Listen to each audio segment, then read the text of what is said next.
Welcome to Storycomic Presents, where we interview amazing storytellers and artists. This is episode 423.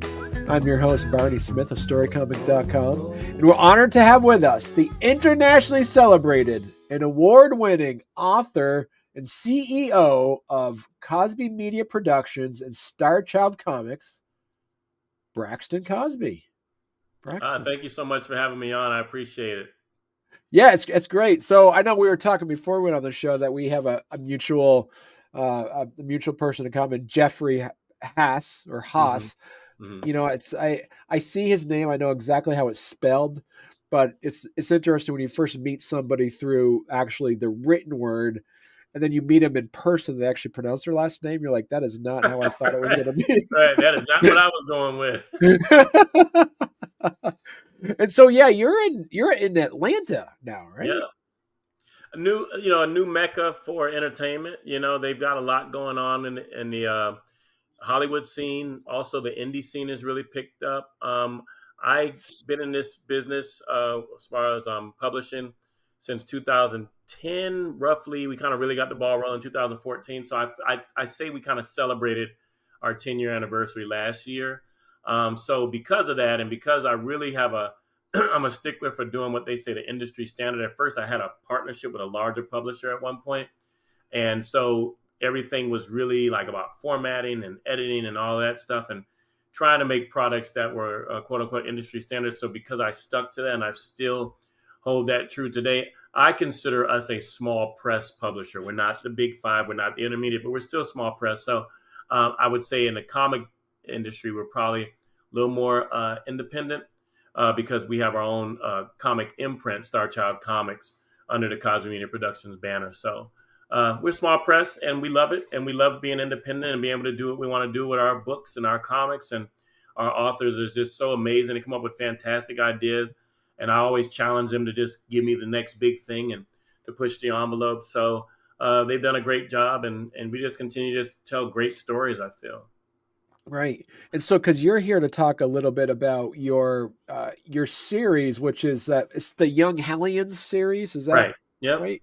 Yep. Okay. So, can you tell us about the genesis of the Young Hellions series and what inspired you to write Broken?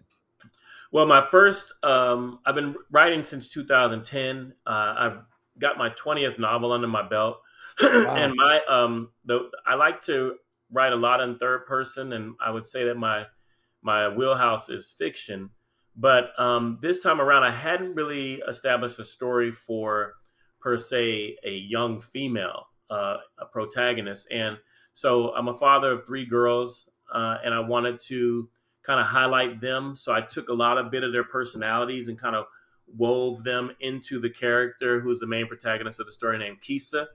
And I basically took that young 16-year-old girl and stuck her in the middle of an all-out war, post-apocalyptic landscape where everybody so-called pushes the button, and you have all this nuclear fallout. Nobody knows who started it, but they just know it did end in all-out nuclear war. 70% of the population, plant, animal, and human, have been destroyed. And in order to salvage some degree of life afterwards, people have migrated to the coastlines for fresh water and tried to reestablish some form of life. But as you can imagine, with everything being decimated, money no longer has any value. So the tagline is like, in the post-apocalyptic world, the only real value now is a human currency. So people have enacted slave trade again. This one corporation called the Establishment basically just trades human beings, and that has nothing to do with race or creed or color. It's really about a class system. If you don't have, then you will be traded. And so that's what they use for currency. The Establishment is worldwide, and they have set up these precincts that they have judges and magistrates reign over. And in these settlements that are along the coast, they have slave pods where they kind of keep people separated by age. And so Kisa is in the teenage pod, and she has been separated from her mother and father, and she is now the surrogate parent of her younger brother, Kieran, who's 11 years old. And she basically just had to look after him. They all have jobs. So Kisa is what they call a scout. So she climbs a tree every day, and she overlooks the wasteland where a lot goes on. Those people who have ingested the ashes of the fallout, one of three things can happen to you. One, you can become a mindless zombie, and we call those ashers. But they do move in a hive mind, a little bit different than some you see on like Walking Dead. They run fast. They move as a hive and one unit with a leader. You can also become a kind of a madman. We call them hoarders, where they just kind of pillage the land for resources, destroy people on sight, or 1% of the population has special abilities unlocked with like ESP and things like that, and those folks are called alphas. Okay. So as we go through the story, we start to get hints that Kisa may be indeed one of these alphas. So it's a little bit of a fantasy post-apocalyptic story. It's gotten some really good reviews. The copy that you're showing right there is actually the third book. And people say, well, Wow. how's it a third book? It's a comic. Well, it's the second issue comic. And that makes it the third book. What I wanted to do with Broken, and really what we've been doing with Cosby Media Production as the publisher and Star Child Comics as the comic imprint, is we call ourselves a hybrid publisher. We start our stories in novels and we continue them in comics, or we start them in comics, we continue them in novels. We kind of go back and forth, and we give people a nice variance of storytelling. So they might get more of the visual stuff in the comic, and they might get the foundational stuff in the novel. And we've done that with quite a few series. So Broken, just recently released, is the third book, the graphic novel that you have there. It's over 60 pages. Book 2 was the comic book, which was 24 pages. And book 1 was the novel, which was over 350 pages. So my next question for you then is like, how does Broken reflect, say, like, your views on society and the directions it could be potentially heading towards? Well, I think, we are kind of scarily getting there right now, where I just feel like, there's, greed is never satisfied. And I think that that's really where this went to. There's a bigger plot underlying in the background that I have in this story. And it continues to just open up more and more. It's not just about trying to survive, but there is this conglomerate corporation has kind of set these wheels in motion to basically just decimate the planet and live amongst the ashes, and people just try to survive. They're going to continue to crush you and just have more. So I think we're getting there. We're getting to the point where the people who have all the resources don't have enough, and they don't even mind destroying those who don't have. I'm all for going out and getting what you want. It's your portion. It's your hard work. That's fine. But I don't have to crush people in the same tone to try to get what I want. If you have everything, why crush anybody else? It means absolutely nothing. You can't even spend the majority of the money that you have already, even in one lifetime. So why destroy me for trying to have a piece of the pie too? So I think overall with this storyline, as I continue to open it up in more stories, we start to see that there is a menacing evil that is in the background. And really, this has nothing to do with war, but it really comes down to just, destroying mankind itself and just trying to capitalize off of picking up the pieces and people their lives just being snatched from them. And that's really what Kisa is going through. There's a lot about mental health in here, because you can imagine a 16-year-old girl just wants to be going to her prom and being a junior in high school and dating boys. And she does not want to have to try to figure out how to survive in this zombie apocalypse. And so she has had trouble trying to put the pieces together, being snatched from her family and separated, and now being, kind of not told, but forced to be a parent when she is not even thinking about things like that. So I felt like it was a tribute to my own daughters, because I know they go through quite a bit in this society with social media being so crazy and making you feel as if you need to be a certain kind of person to be popular or survive. And as adults, of course, we understand that stuff doesn't mean anything, but you can't tell a teenager that. So Right. I've tried to be sensitive to the way I tell the story so that it does fit in the box that young folks can understand, but also having those bigger, heavier tones about, love, sacrifice, and survival, and really perseverance in this story. Can you discuss any research that you undertook to build the post-apocalyptic world? Yeah, I did.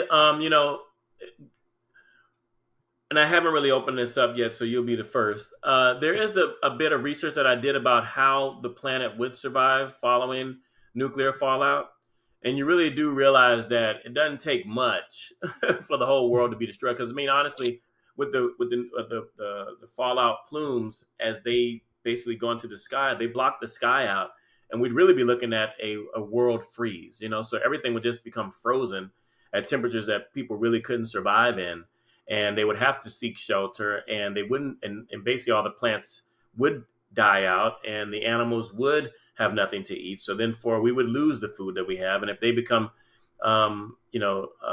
poisoned by the nuclear fallout, then you couldn't eat them anyway. So you really would, mankind really wouldn't have a long window of survival after that. So when we get into Broken, it's like, okay, well, how are they surviving?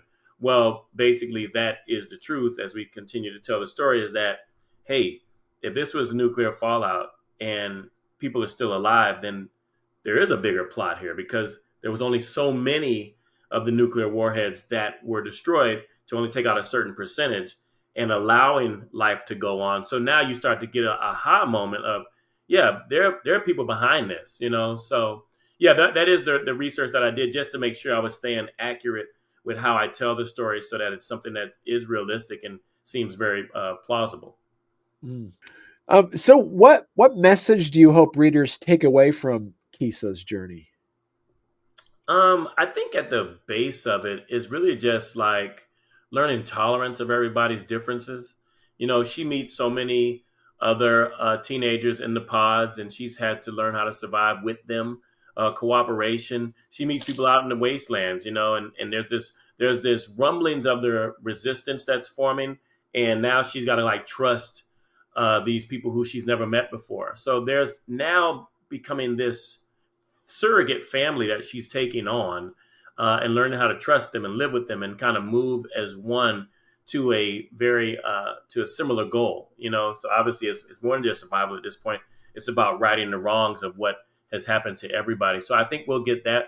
We'll get a sense of some endearing relationships that she builds, some lost, some reestablished over time. And then there's just a real cool, zombies are fantastic. It's great storytelling. And I make them as authentic as I can, so that they're a little bit different in the way that they're operating. So there's this nice fantastical piece of storytelling with this nice blend of science and fantasy that happens in Broken, that I think people will appreciate as well. And we do have some really nice action sequences too, which is why I was excited to get into the comic, because the novel really deep dives into the background of the establishment and how they're run, and the antagonists who are behind it, who have a really vested interest in trying to keep Kisa in line and even recruit her to some extent. So I really dive into that. We kind of hint at the Hoarders and the Ashers in the first book. So the second book gave me an opportunity to really kind of go into some great action sequences and a little bit more history on the Ashers and how they move.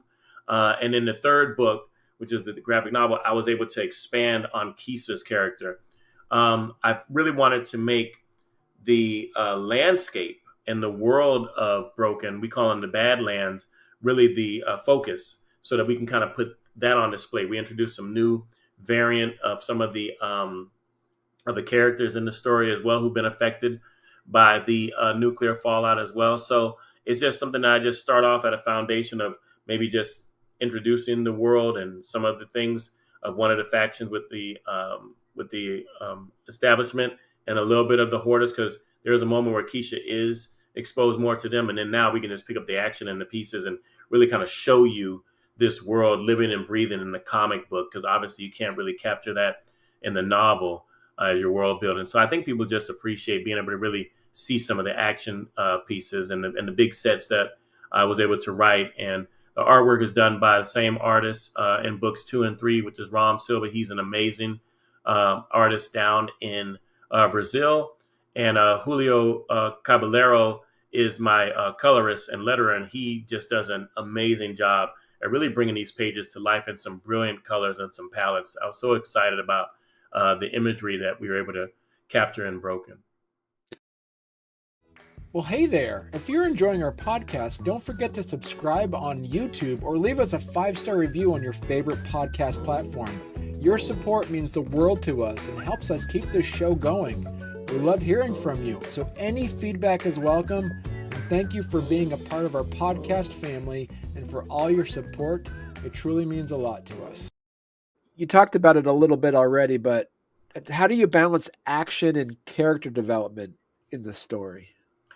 I think once you've developed those characters, I like to think of characterization as I'm going to give you the pieces of like the skeleton of the character, and then I'm going to hammer that over and over again in instances where they're put into situations, and then if the reader or the audience has really been connected with that character, they can almost anticipate how that character is going to respond. For example, I tell this all the time, when you're looking at your favorite movie and your character, your hero comes up and, there's a sequence where they're, interacting with the antagonist, you assume, or you're kind of expecting like, oh man, this is going to be it. I can't believe they tried so-and-so. Maybe like in the Avengers where Avengers Part 1, where Captain America's at the end and he's kind of issuing out orders where you do this and you do this and you do this. And then he looks at the Hulk and he's like, Hulk, smash. And, all the audiences know who the Hulk is and they're excited because they know what smash means, so you can anticipate he's about to go wild and just start destroying everything. And that's what I try to do with my character. I try to set them up in their personality so much that by the time I put them in these instances, you can almost anticipate, it's like taking that big bull and running it through a china shop. There's something going to happen. A bull cannot be dainty like a cat, so there's going to be some broken pieces.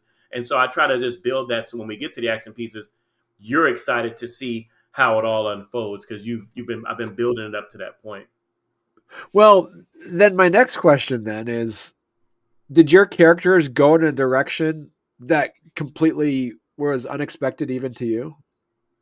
Yeah, I tell people all the time, it's kind of crazy when you're a writer, and I'm not sure if this happens to everybody, but I know for sure it does with me, is that I write stories, and as I'm doing dialogue, the characters start trying to kind of chiming in, and they kind of take my scenes to another level. Like I have these interactions happen. I'm like, oh man, like, oh, that's how they would think. And then so we start having these conversations, and the characters delivering the lines, and all I'm doing is just putting it, on the paper through the computer and my keyboard. And then when I get done writing, it's like it's something that was just foreign to me. But again, I'm following the characterization I've already built. So these characters will interact with each other. And when you put them together, then they all have to kind of play off of each other based on their personalities, So yeah, so sometimes my characters have taken me certain levels. And again, even with Kisa, when I was writing her initially, I didn't really have an appreciation for all that would happen to her as a young girl in this world.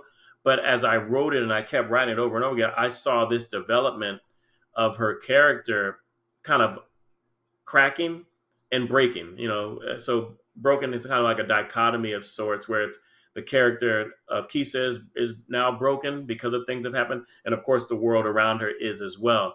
So it was a challenge to kind of write her in a way to keep her fearless and aggressive to survive, but at the same time be very vulnerable and shaky and have these moments where she is breaking down and she doesn't think she can make it. And she's even considering suicide. And if it wasn't for her being anchored to humanity through her little brother and still wanting to be a part of this world just for him, Kisa probably would have been gone by now, So in the third book, I was able to explore her psyche a little bit more and have the people around her who have come to love her and know her really kind of have this come to Jesus moment and like shake her back to truths of saying, hey, listen, you're not well. This is not the world we live in that you're considering, and we've got to do something about it. So as a prolific writer across different genres, how does writing dystopian fiction compare to your other works then? Yeah, so I've really kind of have really invested myself into writing science fiction. I love science fiction. It's my favorite form of writing, my favorite form of storytelling. If there's a science fiction show that's coming on, I'm going to watch it. I'm going to try the first 3 episodes. If it's terrible, I'll just, tap out. But that's really what I enjoy the most. And that's what I've been writing. So I feel like that's my wheelhouse. So fantasy and dystopian fiction was a little new for me in that there's different rules in writing different genres, And so I had to kind of learn the rules, but it wasn't completely foreign to me because one of my favorite stories growing up as a child was Ray Bradbury's Fahrenheit 451.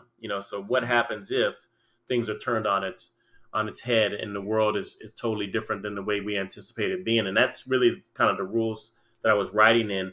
Is we have the world one way, and when it's turned upside down, how do the characters respond then? And then now you got these zombies and you got this wasteland, and I'm a video gamer too, so a big inspiration to me was like the Fallout series as well. I took a lot of ideas from that about how the radiation gets into the food sources and how the people actually have to clean it and things like that. So, and we even find out in this story that the hoarders aren't as mindless as we think initially, because they do have certain systems where they have learned how to survive as well and filtrate the water and keep things clean so that they can survive. So you kind of mentioned Ray Bradbury. What other books, what other inspirations do you have, Braxton? Yeah. I love Octavia Butler, The Parable of the Sower and things like that. So the ones that her stories are fantastic. I'm my sci-fi writer of choice, and this comes from a time period back, is Fred Saberhagen. He wrote the Berserker series, so I still like a lot of his stuff. Of course, if you go into fantasy, Tolkien with Lord of the Rings is one of my favorites as well. But if you go into young adult stories, which I wrote as well with Star-Crossed Saga, I did like Veronica Roth with the Divergent series, and Marie Lu with the Legend series. So, those guys I take a little piece of in my storytelling and try to find the tone in which I want to write. So I definitely have to pay homage to those successful authors as well that have done an amazing job with writing. So this is, as you say, you've taken this and you've taken your long prose book and turning it into a graphic novel.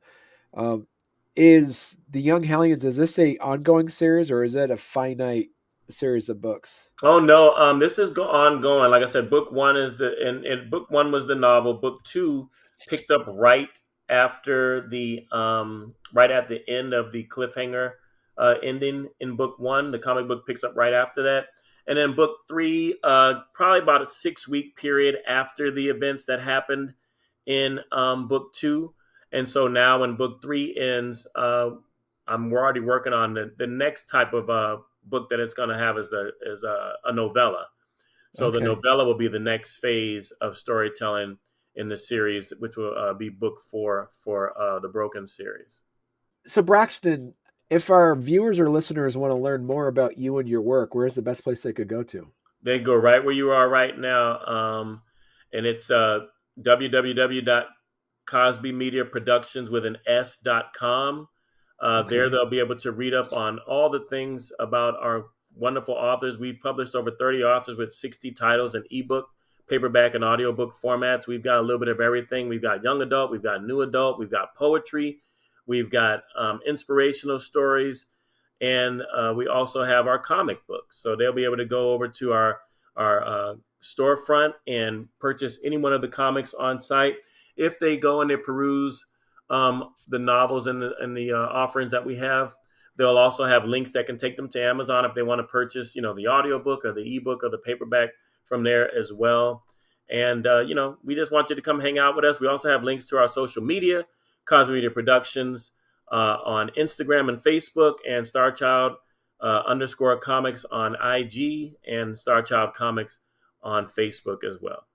Well, thank you so much, Braxton. And when you have new books coming out, you should come back on the show. Yeah, absolutely. I'm already working on another one already. This year is a convention season for me, so I'll be taking Broken, the entire series of that with me. I also have I just dropped my second issue for my comic book, the Cape series, which is part of a 4-book novel series as well. You got 2 comics and 4 novels, and Still Rain, which is a duology with the pre-flight is the comic book, which kind of sets things in motion for the novel that comes after it. So just continuing to move forward with more stories. And just kind of just enjoying the ride and just being able to share some of these tales that are in my head. And if people enjoy it, man, I'll just keep doing it. Awesome. All right. Thank you so much, Braxton. Thank you for having me. You have a good night.